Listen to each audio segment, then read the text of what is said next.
Good afternoon. I'd like to call to order the October regular Board of Commissioners meeting for the Housing Authority of the Birmingham District. We will begin with a roll call. Commissioner Cook? Here. Commissioner Hood? Present. Commissioner Barnes is not here, but I understand will be rejoining us shortly. And Vice Chairman Thompson, I believe, will not be here today. Commissioner Pantazis is present, so we do have a quorum. The next item on the agenda is to adopt the agenda, and I will entertain a motion to adopt the agenda as circulated with one item removed, that being item number 5 under the real estate development portion, which will be tabled for another date. So hearing that, I'll entertain a motion to approve the agenda. And just to confirm, no executive session today?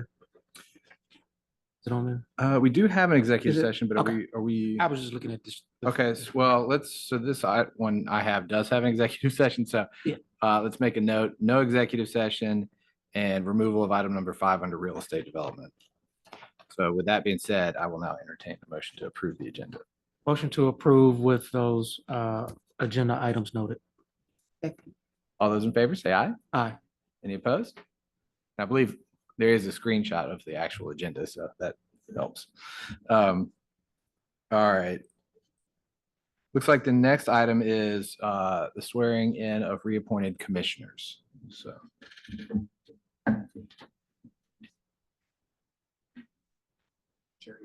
All right. Here we're going to do it out here.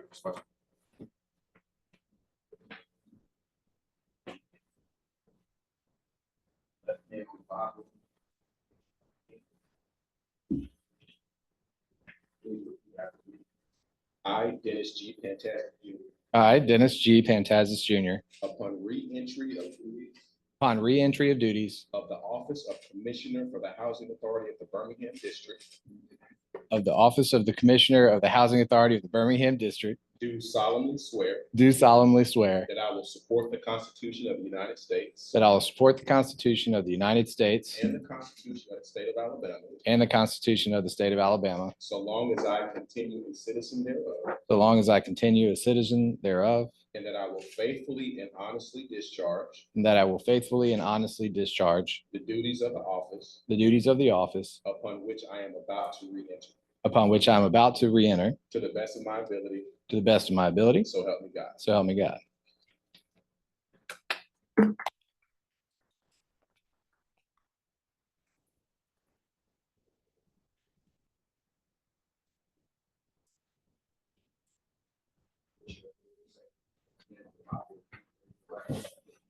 I, Anthony C. Hood, I, Anthony C. Hood, upon re-entry of the office of Commissioner for the Housing Authority of the Birmingham District, do solemnly swear that I will support the Constitution of the United States and the Constitution of the State of Alabama, so long as I continue a citizen thereof, and that I will faithfully and honestly discharge the duties of the office upon which I am about to re-enter, to the best of my ability, so help me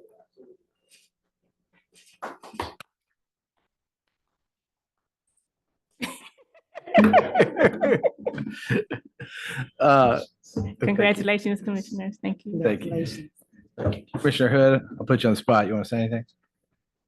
No, I just really appreciate number one, Mayor Woodfin and his confidence in both you and I, because we were appointed at the same time 5 years ago, and it's been an honor to serve these 5 years, and it's an honor to serve for another 5 years. Yeah, and I agree. I'd like to thank Mayor Woodfin too, and just let you know personally that it's an honor to serve alongside you and do this together. It's been a great board, and it's been really cool to be able to work as a team on this, and I'm glad we're re-upped for another 5 years. So Absolutely. we got a lot of work to continue, and I'm excited to do it with everyone in this room. So thank y'all very much. Thanks.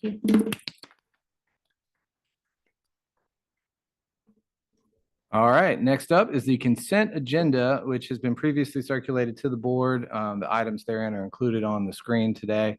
So having had time to review the items on the consent agenda in advance of this meeting, do any of my fellow commissioners wish to remove any of the items from the consent agenda? I believe there's 4 included.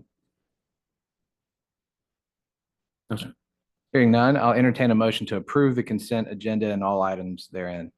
Motion to approve. Second. All those in favor? Say Aye. Any opposed? Consent agenda passes, which moves us on to old business. Anyone have old business? Commissioners, start with y'all. Anything? Ms. Foster, anything? No business, thank you. All right. Hearing none, we'll move to new business. Any new business, commissioners?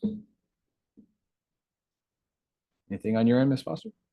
Yes, I would like to take this opportunity to introduce our newest member of the agency, our Director of Strategic Communications, Ms. Kiara Turner. Ms. Kiara Turner is a highly accomplished and dynamic professional with a genuine passion for strategic communications and brand management. She began her academic journey at the University of Alabama at Birmingham, earning a bachelor's degree in communication studies in 2016. She obtained her master's in media communication from Webster University in 2019. She is currently pursuing her doctorate in strategic media at Liberty University, solidifying her position as a forward-thinking leader. In her career path, she has served as the public relations manager for the Birmingham Police Department, and most recently served as Director of Public Affairs for the Chattanooga Police Department, and served on various boards in the state of Alabama and Tennessee. So I'd like for you all to help me welcome Ms. Kiara Turner as our Director of Strategic Communications. Welcome to the team. All right, anything else?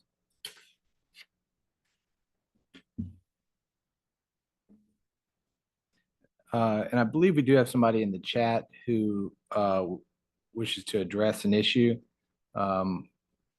in advance of the time in which people will be able to speak, if we want to reach out and see if that's something that should be done in open or not. All right, that means we'll move on to human resources, the next item on the agenda. We have one item under there, the approval of on-call policy revision. Thank you, Commissioner. We have Dr. Josephine Banks, our Chief Human Resources Officer. Good afternoon, Commissioners, Ms. Foster, and all in attendance. Afternoon. So today I am asking for approval to revise our on-call policy. So to give you some background, the current HR policy manual includes 2 policies related to on-call and standby assignments, and that's call duty, which is policy 68.4, and call back, which is policy 68.5. So these policies are currently listed under the emergency closing section of the policy manual and address emergency situations, but they don't address the scheduled or replacement on-call assignments. So what we'd like to do is add clear guidance to the policy manual so that we know how to move forward. Okay, so the current on-call practice is that non-exempt employees on scheduled on-call will receive time spent working, which is a minimum of 1.5 hours for every day that they're called into work. And if a call is not received, they currently receive 2 hours for the scheduled on-call week. So what we are proposing is that they will receive the time spent working, and then also receive 1 hour for each day during the weekdays, and then 1.5 hours or 1.5 hours for each day during the weekends, resulting in 8 hours for the week. So we're trying to move from our basically our maintenance techs getting 2 hours for the whole week of being on call to 8 hours for being on call. So basically what we did is we looked at some other agencies, we looked at some local companies on how they progress with on call, and wanted to make sure that we were being competitive in our pay. And in doing so, we're also helping to be able to serve our clients in a more timely fashion. The aforementioned revisions will not negatively impact the current budget. And so we're asking that this resolution number 2024-12739 be approved. And it's the resolution authorizing our president and CEO to approve the request for on-call policy revisions. Are there any questions? Commissioners, any questions?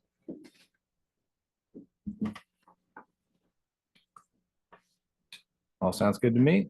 Hearing none, I will entertain a motion to approve the on-call policy revision as proposed. So moved. Second. All those in favor, say aye. Aye. Aye. Any opposed? Motion passes. Thank you. Awesome. Thank you. Thank you, Commissioners.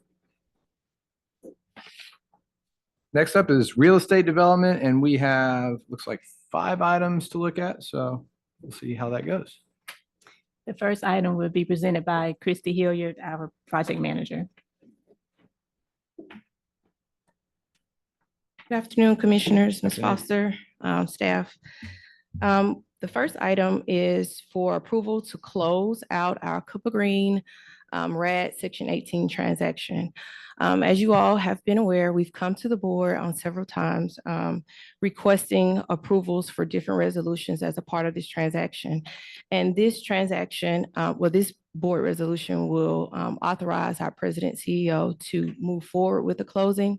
The purpose of this request is to complete all necessary actions for the RAD Section 18 blend transaction. Some of the documents are part of this process happen at closing, and under that, before we brought the Section 18. So now that we can put all of those documents together and complete our closing. Under a development agreement with Paces Preservations, HABD will renovate 227 units, just to remind everybody, under this RAD program as a substantial rehab financed with a 4% low-income housing tax credit and tax-exempt bonds. This board action is necessary for completion of the RAD Section 18 closing, as mentioned. And then following the closing, rehabilitation of the units will occur in phases over the course of the next 2 years. Have to move it.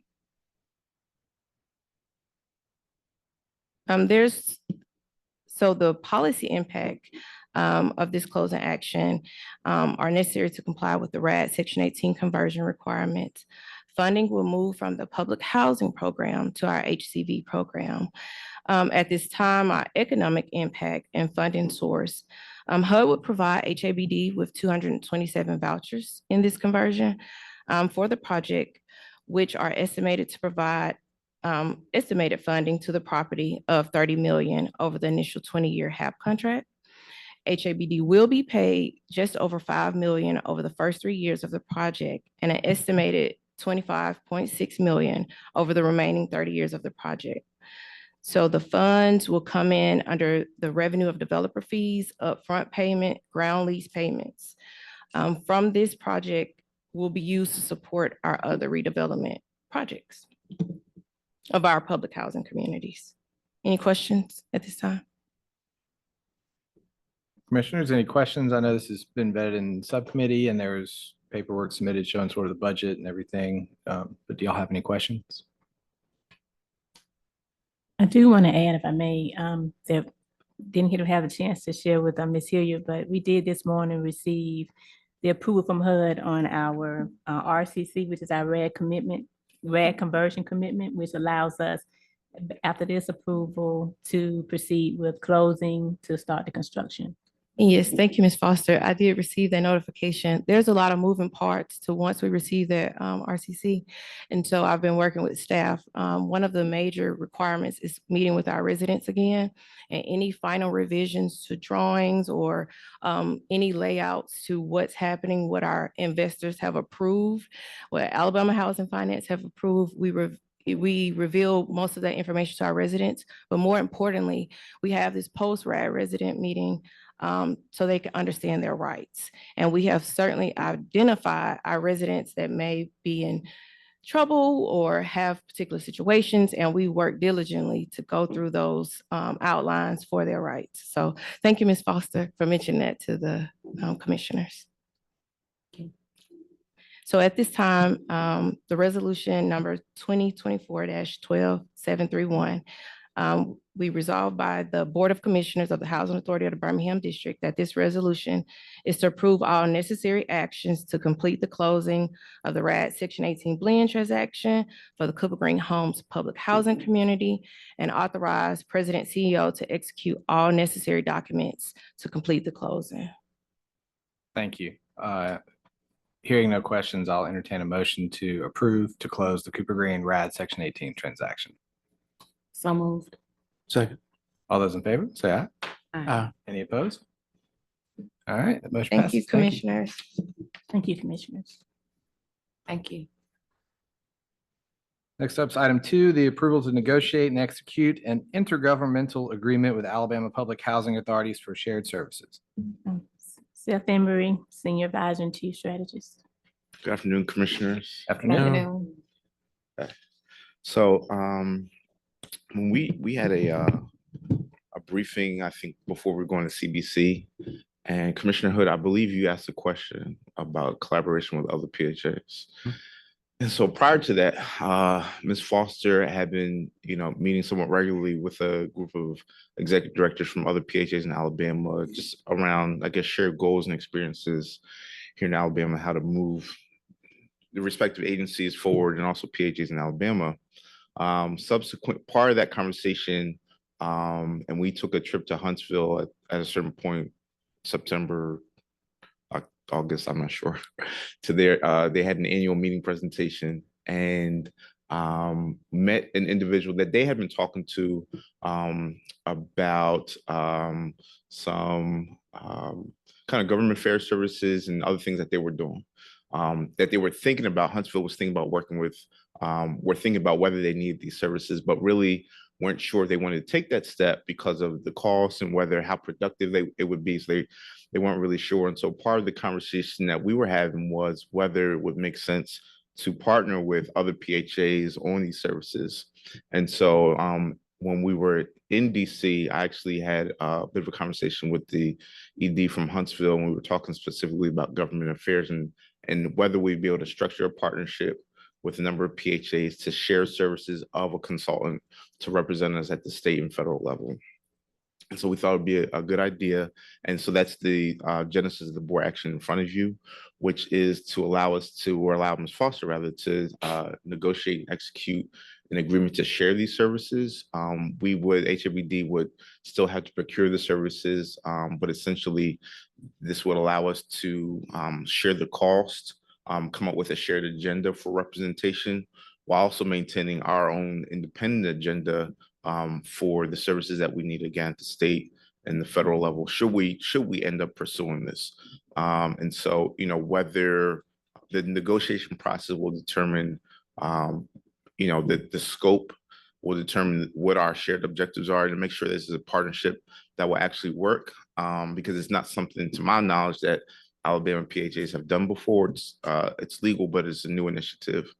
And so we're proud and happy to be able to lead that conversation, given the experience we already have with a consultant for government affairs. And so that is the essence of this board action today. Commissioners, any questions? Seems like a great idea to me. I applaud the creativity of it. And, I hope that it's something maybe we have some partnerships or agreements with large housing authorities, but also maybe smaller ones too, because I think that we may get some traction at the state and federal levels if we show how much we're working together on certain initiatives. So I think this is great. Hearing no further comments, though, I'll entertain a motion to approve to negotiate and execute an intergovernmental agreement with Alabama Public Housing Authorities for shared services. One question. Does this actually require a board action? Why would this require a board action? It may exceed the cost amount that we had to bring back to the board. So we want to get the approval to allow us to execute that. Okay. Mhm. But we don't have a number on that yet. And Yeah, but- I'm sorry, I was going to say to execute the contract, if we need to, we will come back. But I will also say that for the purposes of the type of agreement, it's standard to have board approval to enter, because it's essentially kind of a contractual agreement between the PHAs as an intergovernmental agreement. Yeah, that was kind of what I was, yeah, I would assume is the. What's the timeline we're thinking on this? So we had already kind of begun conversation moving forward on this, and so we'll kind of step back now, gather people to the table. Honestly, I would anticipate, given the holidays, we'll probably have a final agreement sometime amongst the PHAs in January, unless everybody's kind of able to move more quickly, and then be able to go forward in time for the session of the Alabama legislature next year. And as we get into kind of the legislative season at the federal level following the results of the election and inauguration in the new Congress. I have a question. You mentioned Huntsville, but I guess about how many other PHAs are like everyone, or are we you're trying to gather other people to join, or how is that working? So Huntsville is the agencies in the northern part of Alabama right now. And so once we kick off with them, we'll start having conversation with others that would be interested in engaging in this initiative. Okay. I do hear that it might be nice to kind of hear some ongoing updates on this, just to kind of see the progress. I would imagine that it's going to be rolling a little bit and sort of how it goes, but that'd be great to kind of continue to check back in about where it's going. Yes. Yeah, I like it. It's almost like the one band, one sound. And so like if we all are collaborating together as a Alabama delegation, I think it's definitely the step in the right direction. So thank you for being responsive to this. Thank you, commissioners. All right. Hearing nothing else, I will entertain a motion to approve to negotiate and execute an intergovernmental agreement with Alabama Public Housing Authorities for shared services. So moved. A second. All those in favor, say aye. Aye. Any opposed? Motion passes. Thank you. All right. So our next board action is very similar to the one we just did. This approval to negotiate and execute. It says in a government agreement, but we do have separate ones with public entities in Birmingham. And so this is purposed to, and there's a kind of fuller proposal in your packet about how the program could be structured. We still need to have those conversations with all the entities. But essentially, in a nutshell, geared towards sharing resources with other public entities to kind of support our redevelopment plans, while in exchange figuring out how we can help provide housing to their constituents and employees as a part of any retention or recruitment initiatives they would have. And so this really kind of, we had an initial idea to form this partnership first with Birmingham City Schools. And then I guess a couple of weeks ago at City Council, the mayor and police chief were talking a lot about their efforts to recruit and retain police officers. And they were talking specifically about relocation bonuses and the potential housing bonuses, and also outline some of the challenges that they have, really the prohibition they have of allowing city employees broadly, but that would include police officers or any other employees, from taking advantage of partnerships and obtaining land and property through the land bank, because the state has determined that city employees are not able to do that. And so that conversation sparked kind of a growth of this initiative to see how we can partner with more than just Birmingham City Schools. With the addition to, we have also in here the Transit Authority, who has already approached us about a partnership about how we can access and activate land that they own or structures that they no longer need, and how we can do that again in a strategic way to be mutual beneficial.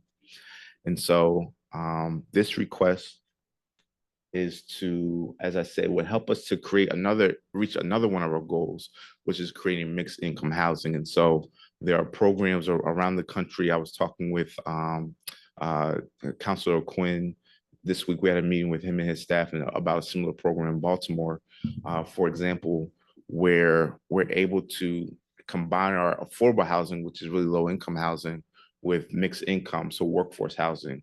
Obviously, there's a new state tax credit, so there's just a lot of synergy around the idea, but because we're able to set aside a certain number of units, perhaps in a community or in a development, it gives us that what we need for the demand side on the market rate or workforce housing. So if you think about public service employees or just kind of teachers or people in that kind of income range, trying to incentivize them to want to live in where we're developing housing, which is around primarily where we own land. But now in these partnerships, we're able to expand our footprint. We've talked a lot about the synergy and understanding of the shared resources of land.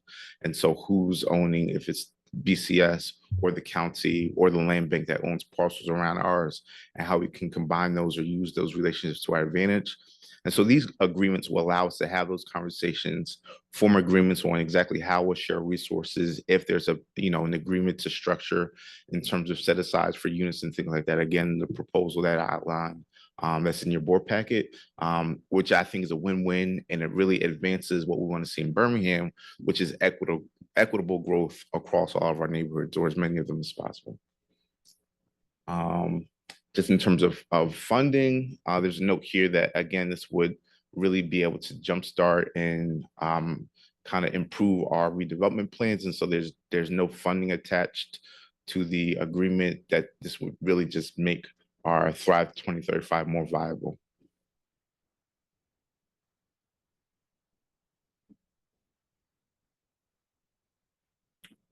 Commissioners, any questions? I think it's exciting. Feels like a lot of moving parts, but I mean, I think this is the direction that we need to go as a city. So like you said, this will probably be a series of interagency agreements. Right. And we'll, ideally they'll be structured where we can partner. So we have, let's say, for example, one with BJCTA and one with BCS. We can also use those together. So maybe there's a set aside housing for teachers on land that BJCTA is contributing to the project.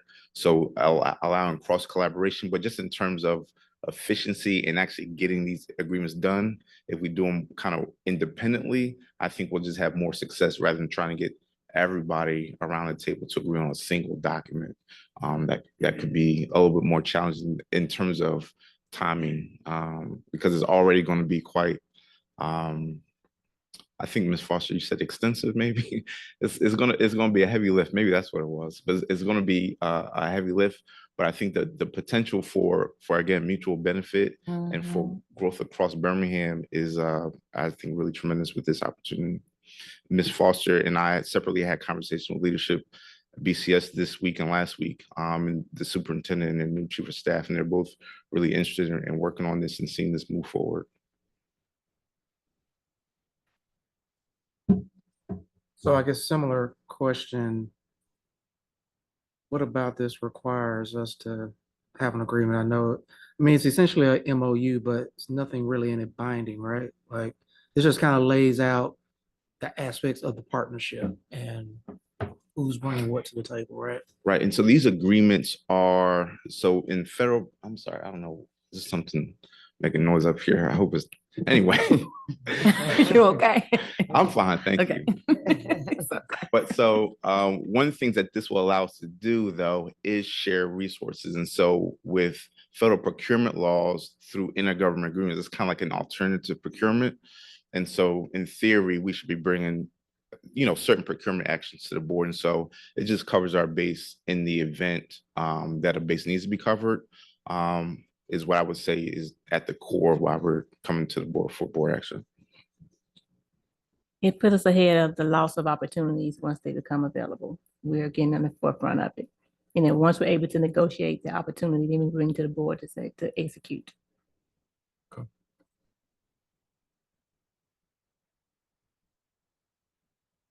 All right. Any other questions or comments? It's exciting to me.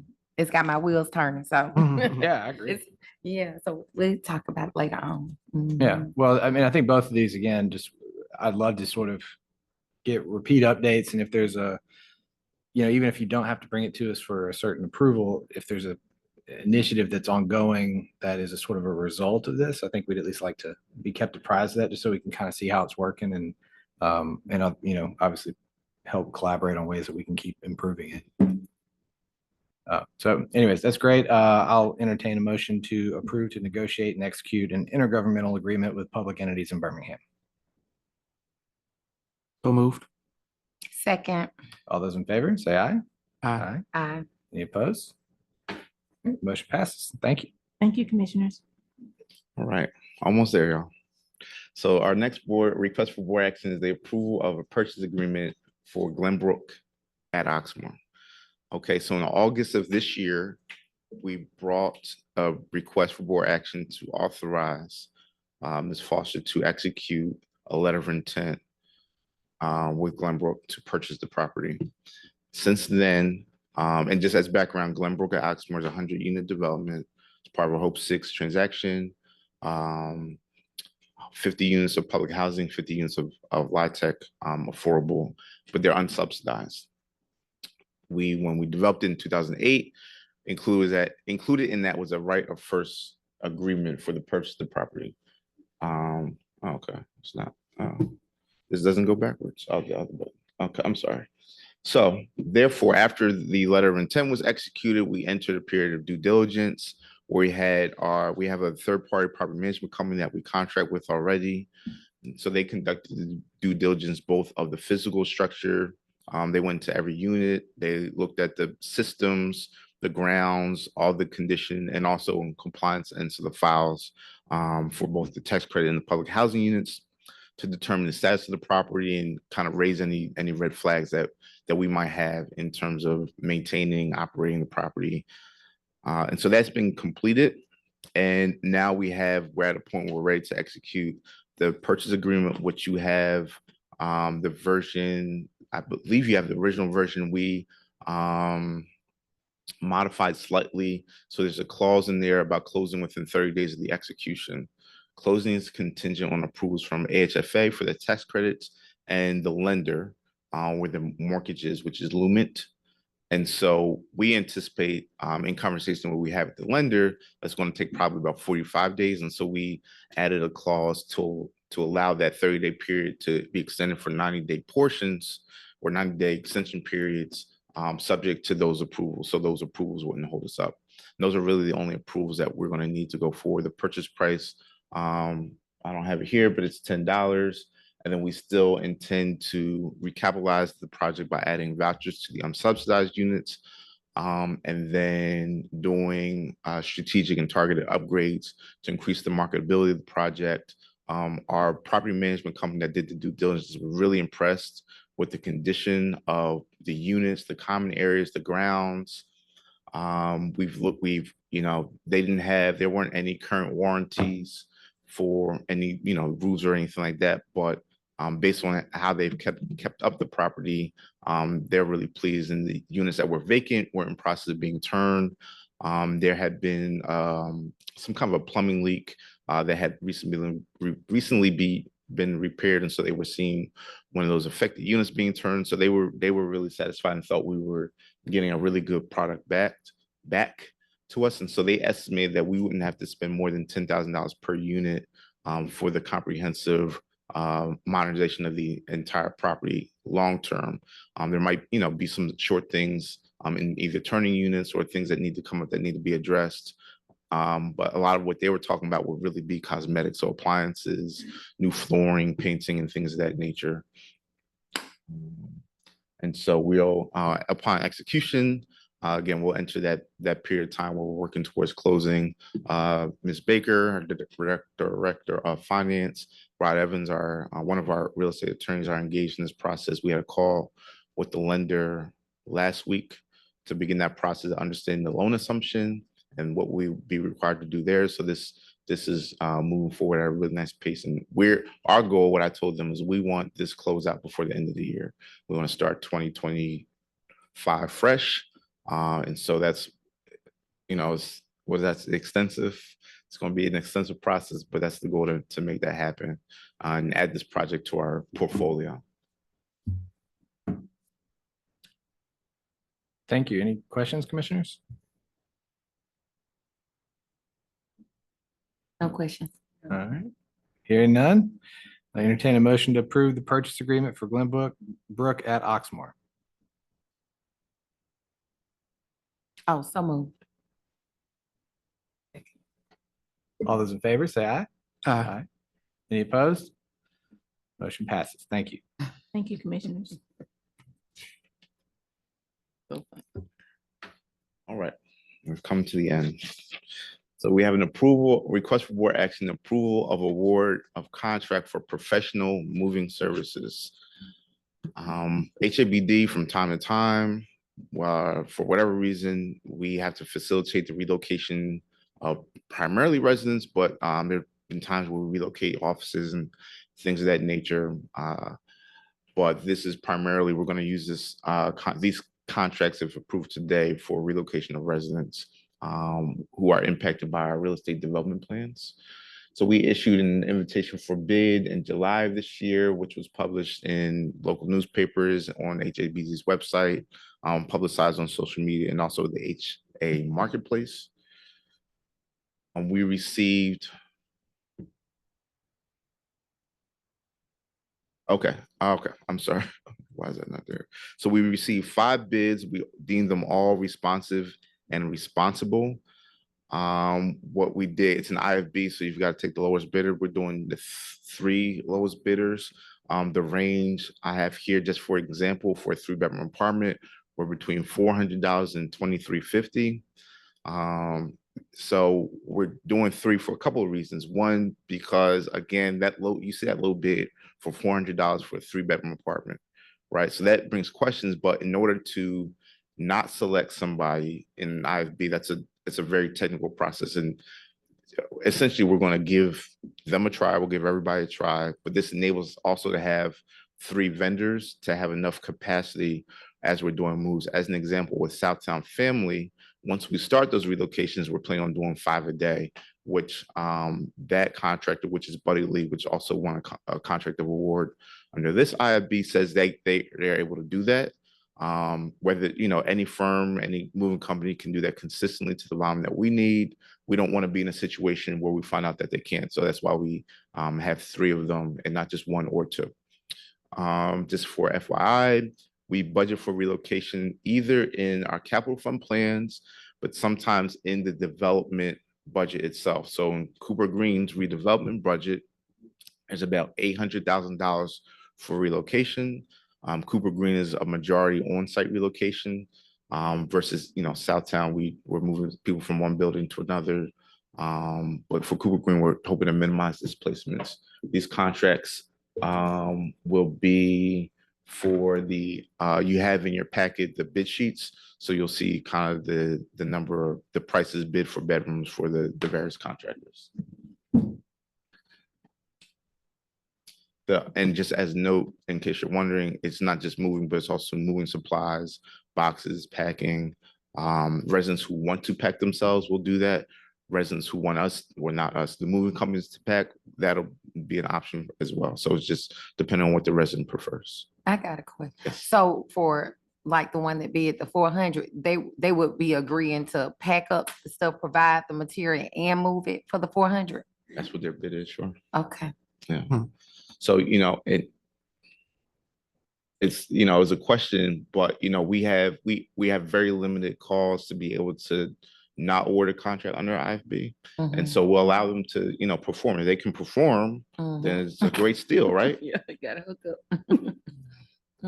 Perhaps I that shouldn't say was- steal. It's a great deal. Perhaps it was 400 an hour. Oh, something it like was that. 400 an hour? No, I'm saying perhaps. Oh, okay. I didn't Well, see it. Yeah, we'll 400 find a out. unit. If it's true, then That's pretty cheap. It's Uh, very cheap. I do have one more follow-up Sure. too. How long are these contracts that we're executing? So these contracts, I think, will be 2 years. Okay. With all contracts, we have no more than 5 years for an entity. And then they have a standard 30-day cancellation clause. So if any of these entities can't perform, we'll take appropriate action to document, and then we'll have the ability to cancel a contract if needed. We also can, as you see in the resolution here, if we need to drop one of these, we'll go to that next lowest bidder to bring into the pool. Thank you. And any other questions, commissioners? All right. right, hearing none. I'll entertain a motion to approve award of contract for professional moving services to Buddy Lee Shipping and Transport, R4 Transportation LLC, and GOGC Global Solution, or the next highest bidder if an alternate is required. So moved. All those in favor, say aye. Aye. Any opposed? Motion passes. Thank you. Thank you all very much. Thank you, Commissioners. My understanding is the one person desiring to speak has been spoken to privately, and there are none that have signed up to speak today. We have no executive session, so I will entertain a motion to adjourn the October meeting. So moved. Second. All those in favor, say aye. Aye. Any opposed? No. We are adjourned.